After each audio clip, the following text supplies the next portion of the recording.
Breaking news చూస్తున్నాం. CM Revanth Reddy పైన అనుచిత వ్యాఖ్యలు చేసినటువంటి జనసేన కార్యకర్త చందులాల్ నాయక్.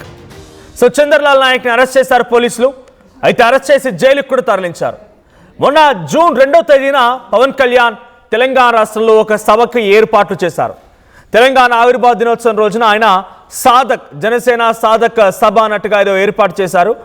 అయితే నవనిర్మాణ సభ తమ సాధకులతో భేటీ జరుపుతున్నాను అని చెప్పి ఒక సభని ఏర్పాటు చేస్తున్నట్టుగా ఆయన అనౌన్స్ చేశారు. పోలీసులు పర్మిషన్ ఇవ్వకపోవడంతో సభ క్యాన్సిల్ అయింది. నేరుగా ఆయన ఇంటి దగ్గర ఒక మీడియా సమావేశం ఏర్పాటు చేశారు. అయితే అక్కడికి హాజరైనటువంటి జనసేన పార్టీకి సంబంధించినటువంటి నల్గొండ జిల్లా దేవరకొండకు సంబంధించిన ఒక నాయకుడు, జనసేన పార్టీకి సంబంధించిన నేత రేవంత్ రెడ్డి నిన్ను బలిస్తాం, జనసేన నాయకులతో పెట్టుకున్నామన్నట్టుగా కొంత రెచ్చిపోయి మరి మాట్లాడుకొచ్చారు. ముఖ్యమంత్రి అటువంటి భయం, భక్తి, చట్టం, న్యాయస్థానం పైన ఎటువంటి భయం, భక్తి లేకుండా, భీతి లేకుండా ఇష్టం వచ్చినట్టుగా ముఖ్యమంత్రినే చంపేస్తాం, బలిస్తామని చెప్పినటువంటి ఆ మాటలకి ఇప్పుడు పోలీసులు సీరియస్ గా తీసుకున్నారు. పోలీసులు అరెస్ట్ చేశారు, రిమాండ్ కూడా తరలించారు. కానీ ఇక్కడ నిజంగానే ఆయన మాటలు చూస్తూ ఉంటే ఏ మాత్రం భయం లేదు, ఇష్టం ఉన్నట్టుగా ఏదైనా చేయొచ్చు. ఏకంగా సీఎంనే హెచ్చరించారు. సీఎంనే చంపేస్తాం, బలిస్తామని హెచ్చరించారంటే వీళ్ళ ఇంకిత జ్ఞానం ఎంతలా ఉంది, వీళ్ళ మతి ఎంతలా ఉంది, వీళ్ళకి మైండ్ ఎంతలా ఉందో అర్థమవుతోంది. ఇక వీళ్ళ దృష్టిలో సామాన్య జనం లెక్కే గారు. సీఎంనే బలిస్తామని చెప్పిన వాళ్ళు సామాన్య ప్రజల్ని ఏ రకంగా ట్రీట్ చేస్తారు? ఒకసారి ఆయన సీఎం పై ఎటువంటి వ్యాఖ్యలు చేశారు, ఆ మాటలు విందాం.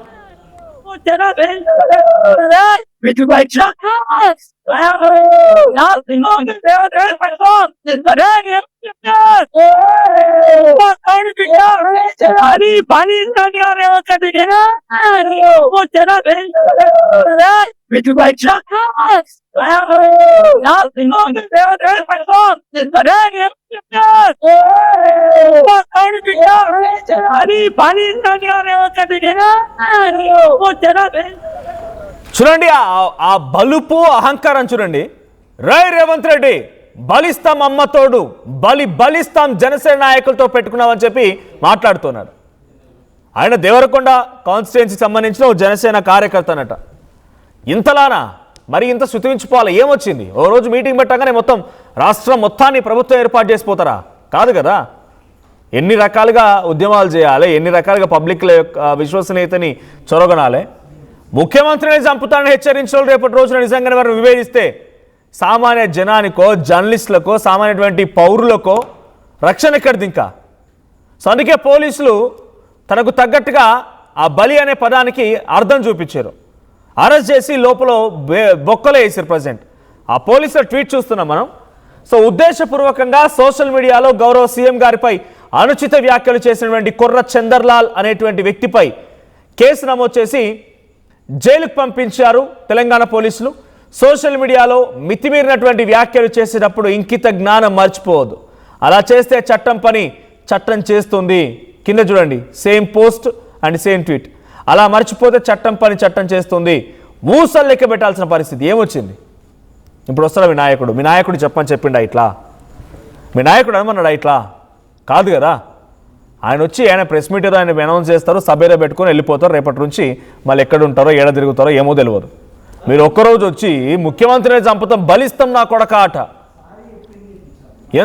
ఎంతటి ఆగ్రహం, ఎంతటి ఎంతటి ఒక బలుపు ఇదంతా. డైరెక్ట్గా సీఎంను ఉద్దేశించే బలిస్తామని చెప్పి మాట్లాడుకొచ్చారంటే నిజంగా ఇటువంటి వాళ్ళకి డెఫినెట్గా they should be punished very hard. లేదంటే ఇంకా శృతిమించిపోతుంది. సో సహజంగా జరుగుతూనే ఉంటాయి విమర్శలు, ఛాలెంజ్లు, సవాళ్ళు, ప్రతి సవాళ్ళు. రాజకీయంగా ఇంకేదైనా చేయవచ్చు, కానీ చంపేస్తామని బెదిరించేది ఎక్కడిది? ఈ చంపేస్తామని బెదిరించేటువంటి ప్రక్రియ తెలంగాణలో అక్కడ కనిపించిందా? సీఎంను చంపేస్తామని ఇది ఉందా? ఎక్కడైనా వినిపించిందా ఈ మాట? ఒక్క ప్రెస్ మీట్తోనే ఇంత అల్లరి, ఇంత రచన. ఇది తెలంగాణ సమాజంలో వినిపిస్తున్న మాట. At the same time political యాంగిల్స్లో కూడా ఇదే చర్చ నడుస్తుంది. ఒకసారి మళ్ళీ మీరు ఆ మాట వినండి. ఆయన ఏం మాట్లాడాడు సీఎం ఉద్దేశించి ఒకసారి పీసీఆర్ ప్లే చేయండి.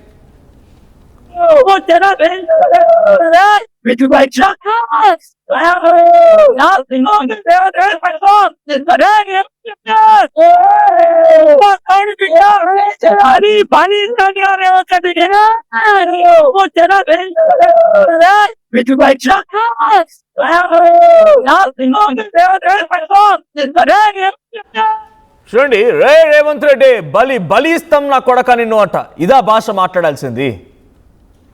ఇదే కాదు సోషల్ మీడియాలో వీళ్ళు పెట్టేటువంటి కామెంట్స్, వీళ్ళు మాట్లాడే మాటలు నిజంగా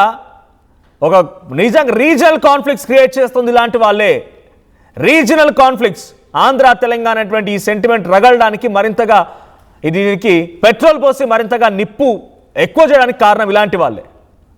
ఎవరు మాట్లాడిన వాళ్ళపై ఓ పేటీఎం బ్యాచ్ అని ముద్ర వేయడం, తెలంగాణలో మహిళల పైన, కొంతమంది సమాజంలో ఉన్నటువంటి పౌర సంఘాల మీద, మేధావుల మీద, తెలంగాణ ఉద్యమకారుల మీద మాట్లాడాల్సిన మాటలు చాలా విపరీతంగా ఉన్నాయి. మొన్న పవన్ కళ్యాణ్ మాట్లాడిన మాటలకి తన బిడ్డగా గద్దర్ కూతురు రియాక్ట్ అయింది. గద్దర్ కూతురు కూడా DNA టెస్ట్ చేసుకోమన్నారంటే ఎంత దారుణంగా వీళ్ళు బిహేవ్ చేస్తున్నారో అర్థమవుతోంది. ఇక కొంతమంది సడన్గా ఇప్పుడిప్పుడే పుట్టుకొచ్చిన నాయకులు, జనసేన పార్టీకి సంబంధించిన వాళ్ళు ప్రెస్ మీట్లు పెట్టి వాళ్ళు విపరీతంగా ఇంకా ఈ కాన్ఫ్లిక్ట్స్ని పెంచుతున్నారు. పాపం పవన్ కళ్యాణ్ కూడా తగ్గిపోయాడు. ఆయన నన్ను తెలంగాణ నాయకులు రమ్మంటే వెళ్ళానని చెప్పి ఆయన కంక్లూజన్ ఇచ్చారు. నాకేం అక్కడ అవసరం లేదు, నా తెలంగాణకు సంబంధించి పార్టీ నాయకులు రమ్మనంటే వెళ్ళానని చెప్పి మరుసటి రోజున ఆయన మాట్లాడుకొచ్చారు, కంక్లూజన్ ఇచ్చారు దీనికి. కానీ వీళ్ళు మాత్రం ఆగడంలో ఎక్కడ తగ్గడంలే. డ్రగ్స్ కేసుల్లో పట్టుబడ్డోళ్ళు, అనేక రకాల అక్రమ ఆరోపణలు ఎదుర్కొంటున్న వాళ్ళు ఇంకా దీన్ని రెచ్చగొట్టే ప్రయత్నం చేస్తూనే ఉన్నారు. మేధావుల్లాగా కూర్చొని ఏకంగా గద్దర్ కుమార్తెనే DNA టెస్ట్ చేసుకోమని రకంగా బిహేవ్ చేస్తూ మాట్లాడుతున్నారంటే ఎంతటి శృతిమించిపోయి వీళ్ళ ప్రవర్తన స్టార్ట్ అయిందో అర్థమవుతోంది. పేటీఎం బ్యాచ్ అనే పదాలు మాట్లాడుతున్నారు. పేటీఎం బ్యాచ్ అంట, ఆ పదం ఎక్కడ కూడా ఈ 12 ఏళ్ల తెలంగాణ రాష్ట్రంలో ఎక్కడ కూడా ఈ పేటీఎం అనే పదం వినిపించలేదు. కానీ వీళ్ళు వచ్చిన తర్వాతనే ఈ పేటీఎం మొదలైంది. మరి ఇప్పుడు ఈ చంద్రలాల్ నాయక్ ఎవరు పేటీఎం కొట్టాడా మాట్లాడమని చెప్పి క్వశ్చన్ చేస్తుంటే మిగిలిన వాళ్ళందరికీ కూడా పేటీఎం అంటున్నారు. మరి చంద్రలాల్ నాయక్ ఎవరు పేటీఎం చేశారు ఇలా మాట్లాడమని చెప్పి? నాయకుడా లేకపోతే అదే పార్టీకి సంబంధించిన ఇంకెవరైనా నాయకులు చేశారా? మా ప్రతినిధి పవన్ సిద్ధంగా ఉన్నారు లైవ్లో. పవన్, సో చంద్రలాల్ నాయక్ని అరెస్ట్ చేశారు పోలీసులు. డైరెక్ట్గా సీఎం పైన ఈ స్థాయిలో రెచ్చిపోయి ఆగ్రహానికి గురవుతూ బలిస్తాం, చంపేస్తామని వ్యాఖ్యలు మాట్లాడినటువంటి ఈ విషయం పైన పోలీసులు కొన్ని సీరియస్గా తీసుకొని అరెస్ట్ చేసి జైలుకు పంపించారు. ఇంకా ఇది కాన్ఫ్లిక్ట్స్ కొనసాగుతూనే ఉన్నాయి.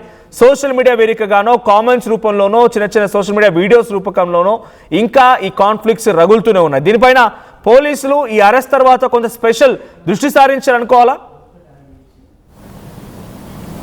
Yes, exactly Manoj. ఏదైతే జూన్ 2న పవన్ కళ్యాణ్ ఇటు తెలంగాణలో నవనిర్మాణ ఆవిర్భావ సభని పెట్టుకుంటానంటూ ఆయన రావడం, ఆ తర్వాత అది ప్రోగ్రామ్ క్యాన్సిల్ అయిన తర్వాత తన నివాసం వద్దే ఒక ప్రెస్ మీట్ లాగా పెట్టుకొని అభిమానులతో మాట్లాడడం జరిగింది. మీడియా ముఖంగా మాట్లాడుతున్న సందర్భంలో పవన్ కళ్యాణ్ కలిసేందుకు ఇటు జనసేన కార్యకర్తలు అన్ని ప్రదేశాల్లో ఉన్నారు, అన్ని చోట్ల ఉన్నారు. సో ఆయన కలవడానికి వచ్చిన దేవరకొండ నుంచి వచ్చిన చంద్రలాల్ అనే ఒక వ్యక్తి సోషల్ మీడియాలో కొన్ని అనుచిత వ్యాఖ్యలు చేయడం జరిగింది. ఏకంగా తెలంగాణ ముఖ్యమంత్రి సీఎం రేవంత్ రెడ్డిని అనుచిత వ్యాఖ్యలు చేస్తాం, బలిస్తాం అంటూ కూడా కొన్ని వ్యాఖ్యలు చేస్తూ ఆ వీడియోలు తీసుకొని ఏకంగా సోషల్ మీడియాలో పోస్ట్ చేయడం జరిగింది.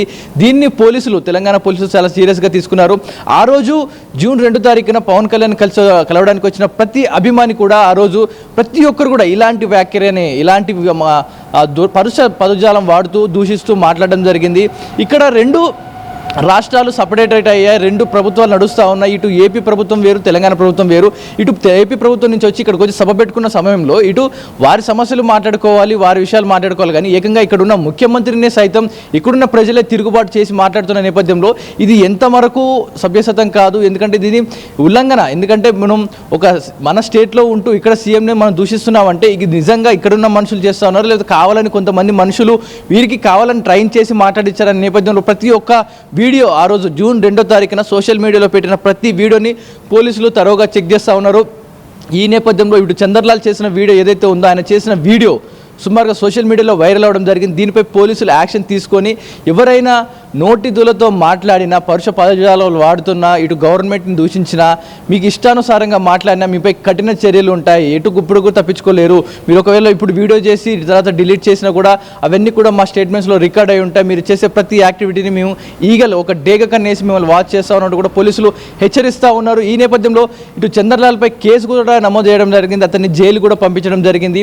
ఇంకా ఆ రోజు జూన్ 2వ తారీఖున ఎంతోమంది ఇటు జనసేన కార్యకర్తలు అక్కడికి వచ్చిన అభిమానులు కాస్త చాలామంది కూడా ఇలాంటి పదజాలాలే వాడుతూ ఉన్నారు. చాలామంది నాయకులను దూషిస్తూ ఒక పక్క పవన్ కళ్యాణ్ ప్రసంగిస్తున్న నేపథ్యంలో వెనక నుంచి ఇంకా వాళ్ళు అరుస్తూ కేకలేస్తూ చాలా మొత్తం కూడా అక్కడ సిచ్యువేషన్ గందరగోళం సృష్టించడం జరిగింది. ఈ నేపథ్యంలో ఇటు అల్లర్లు చెలరేగుతాయనే నేపథ్యంలోనే ఆ రోజు మీటింగ్ క్యాన్సిల్ చేసామన్నట్టు కూడా పర్మిషన్ ఇవ్వలేదంటూ కూడా పెద్ద ఎత్తున అభిమానులు గొడవ చేయడం జరిగింది. మా అభిమాన పవన్ కళ్యాణ్కి, మా నాయకుడికి, జనసేన లీడర్కి మీరు ఎందుకు పర్మిషన్ ఇవ్వలేదు అంటూ కూడా పెద్ద ఎత్తున ఫ్యాన్స్ ఆందోళన చేయడం జరిగింది. అదంతా కూడా ఒక కాలనీ నివాసం, అందరూ కూడా అక్కడ చుట్టుపక్కల ఫ్యామిలీస్ ఉన్నాయి. సో వాళ్ళందరికీ కూడా డిస్టర్బెన్స్ అయ్యేలాగా, అందరినీ కూడా అక్కడి నుంచి రాకపోకలు బంద్ అయ్యే విధంగా అందరూ కూడా అభిమానులు అందరూ కూడా అక్కడ చేరుకొని పోలీస్ బ్యారికేడ్లను తన్నుకుంటూ కూడా వెళ్ళిపోయి పెద్ద ఎత్తున అరుపులు కేకలతో ఆ రోజు ఒక గందరగోళ వాతావరణం సృష్టించారు. ఈ నేపథ్యంలో చందర్లాల్ చేసిన ఒక వీడియోని అయితే ప్రస్తుతానికి పోలీసులు కీలకమైన ఆధారంగా తీసుకొని అతన్ని అయితే అరెస్ట్ చేయడం జరిగింది. ఇంకా లోతుగా ఏ అకౌంట్లలో ఇంకా ఎంతమంది ఈ వీడియోస్ చేశారు, ఎంతమంది దీనిపై కామెంట్స్ పెట్టారు, ఎంతమంది వీటిని పోస్ట్ చేశారు, ఇలా వారిపై కూడా కేసులు పెట్టే అవకాశం ఇంకా తెలుస్తూ ఉంది.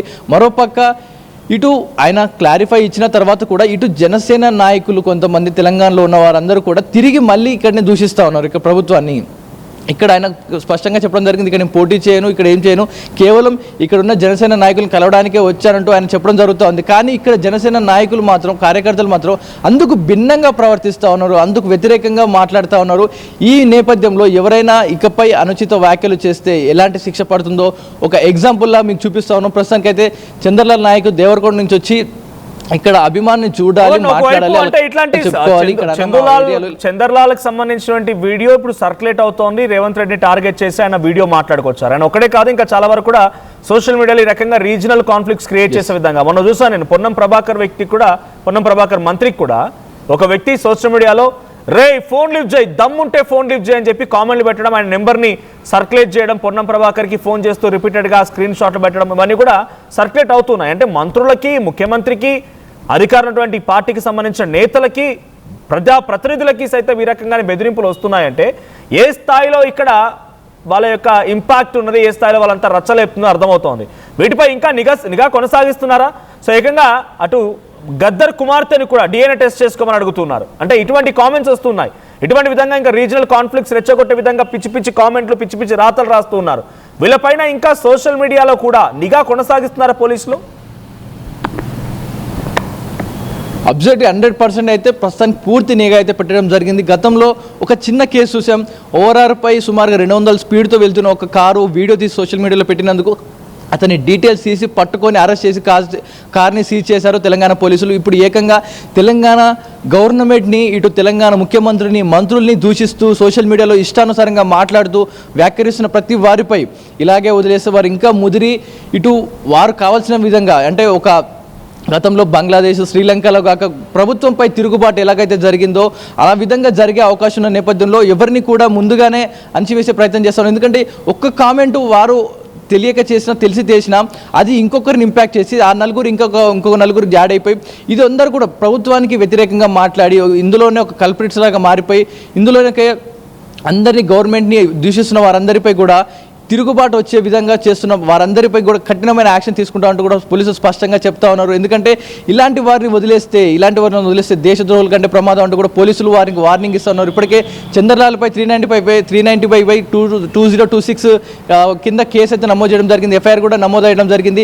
ఇకపై ఇటు కామెంట్స్ చేసిన వారు, బెదిరింపులు చేసిన వారు, పొలిటీషియన్స్ నేమ్ ఎత్తి వారిని పర్సనల్గా టార్గెట్ చేసి, అంటే పర్సనల్గా తిడుతూ అటు మా ఏరియాలో ఈ సమస్యలు ఉన్నాయి, మా ఏరియాలో ఇలాంటివి ఉన్నాయి, మా కాలనీకి ఇలా లేవు, లేదా మా పంట నష్టం, ఇలాంటి సమస్యల గురించి మాట్లాడాలి, ఇలాంటి సమస్యల్ని సోషల్ మీడియాలో పెట్టాలి. కానీ ఏకంగా తిట్టడం కోసమే సోషల్ మీడియా అకౌంట్స్ని వాడుకుంటున్న వారిపై అయితే పోలీసులు పక్కగా నిఘా పెట్టి వారందరిపై కూడా త్వరలోనే యాక్షన్ తీసుకుంటా కూడా తెలుస్తుంది. Manoj, right, thank you Pavan. So మొత్తంగా అటు చంద్రలాల్ నాయక్ని అరెస్ట్ చేశారు పోలీసులు, రిమాండ్కి కూడా తరలించారు. సో ప్రజెంట్ ఆ విషయం పైన తెలంగాణ పోలీసులు కూడా ఒక ట్వీట్ చేశారు.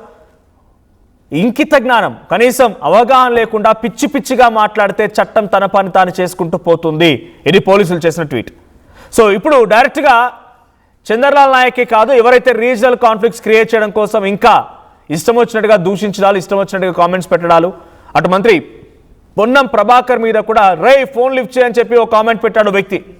పొన్నం ప్రభాకర్ మీద కూడా ఈ రకంగానే ఇష్టం వచ్చినట్టుగా మాట్లాడుతున్న పరిస్థితి కనబడుతోంది. కొంతమంది నాయకులు డ్రగ్స్ కేసులో పట్టుబడ్డ వాళ్ళు ఇప్పుడిప్పుడే కొత్తగా వచ్చి కండవాలు కప్పుకొని బయటకు వచ్చి వాళ్ళంతా ఉద్యమకారుల గురించి మాట్లాడుతున్నారు, సమాజంలో ప్రజాప్రతినిధుల గురించి మాట్లాడుతున్నారు, సామాన్య జనాన్ని కూడా ఎవరైతే క్వశ్చన్ చేస్తున్నారో వాళ్ళని సైతం దూషిస్తూ మాట్లాడుతున్నారు ప్రెస్ మీట్లు పెట్టి.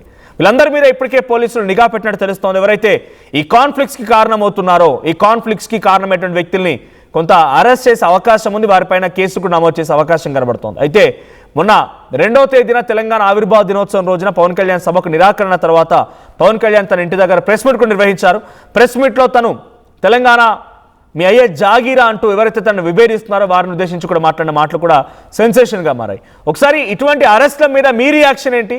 సో ఇంకా ఇటువంటి అరెస్టులు ఉన్నాయా, లేదు మీరు ఎవరైనా ఈ రకంగా తప్పుగా బిహేవ్ చేస్తున్న వారు గుర్తించారా? వారి పేరును కూడా కామెంట్ చేయండి. ఒకసారి ఆ డీటెయిల్స్ పోలీస్ వరకు చేరే ప్రయత్నం మనం చేద్దాం. సో ఒకసారి మీకెవరైనా అక్వర్డ్గా కామెంట్ చేసినా, అక్వర్డ్గా బిహేవ్ చేసినట్టు కనిపించినా, థ్రెటన్ చేసినట్టుగా కనిపించినా కూడా whoever it may be, A party అయినా ఏ పర్సన్ అయినా కూడా డెఫినెట్గా వాళ్ళ సమాజంలో ఒక చీడ పురుగు లాంటి వ్యక్తులే. వాళ్ళని డెఫినెట్గా అరెస్ట్ చేయాల్సిన అవసరం ఉంది, వారిపై చట్టరీత్యా చర్యలు తీసుకోవాల్సిన అవసరం కూడా ఉంది. సో మీ అభిప్రాయం ఏంటో కామెంట్ చేయండి. ఒకసారి మళ్ళీ పవన్ కళ్యాణ్ ఆ రోజు ఏం మాట్లాడారో విందాం. నాకు ఈ మధ్యన వస్తా ఉంటే నువ్వు హైదరాబాద్లోకి ఎలా అడుగు పెడతావు, నీకు హైదరాబాద్లో ఏం పని, ఇది నేను ప్రత్యేకించి చెప్తా ఉన్నా. మీరెవరైనా నన్ను బెదిరించే వాళ్ళు మీ అయ్యే జాగీరా తెలంగాణ?